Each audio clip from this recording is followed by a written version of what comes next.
Jerry Coleman alongside Dr. Derek Papp. We're here at Good Samaritan Hospital. You can find them all on the web, folks, as always. goodsam-md.org. And Dr. Papp, thanks again for being here. Thanks We're for having talking me. Concussions. Yep. And it's a serious issue in the National Football League. The Ravens playing 2 games within a span of 5 days. Because of that, guys like Arthur Jones and others who may have experienced a concussion in the past probably would be limited. Explain the whole series of a concussion and the impact it has on one's head and brain. Well, I think we're learning that concussions are very, very important. You know, it's an injury that used to be downplayed. It used to be kind of hush-hush, and over time, over the last couple of years, we've noticed that players who have multiple concussions are at risk for having serious long-term brain injury.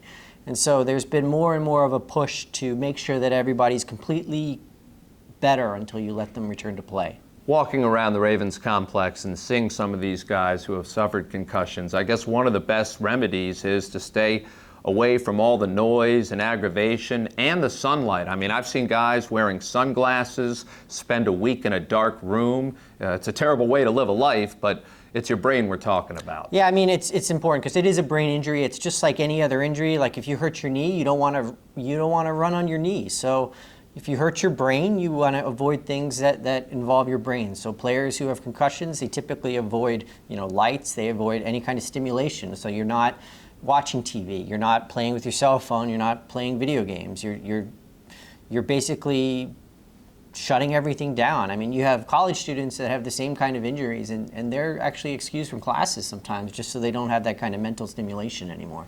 We've seen that the NFL has certainly addressed this with their new collective bargaining agreement. They have independent neurologists taking a look at the whole situation. Your thoughts on that, because this is a career, if not life-threatening injury that they sustain. Well, I think it's important. You don't want to rush back out there if you have an injury, and I think the reason why the CBA was designed this way was to protect the players as much as possible, and I think that's certainly reasonable. Well, so far so good with the way it has worked out. Let's hope these guys will live long, healthy lives. 1998. Amanda Kurtz, 1998, please. Do the outro one more time.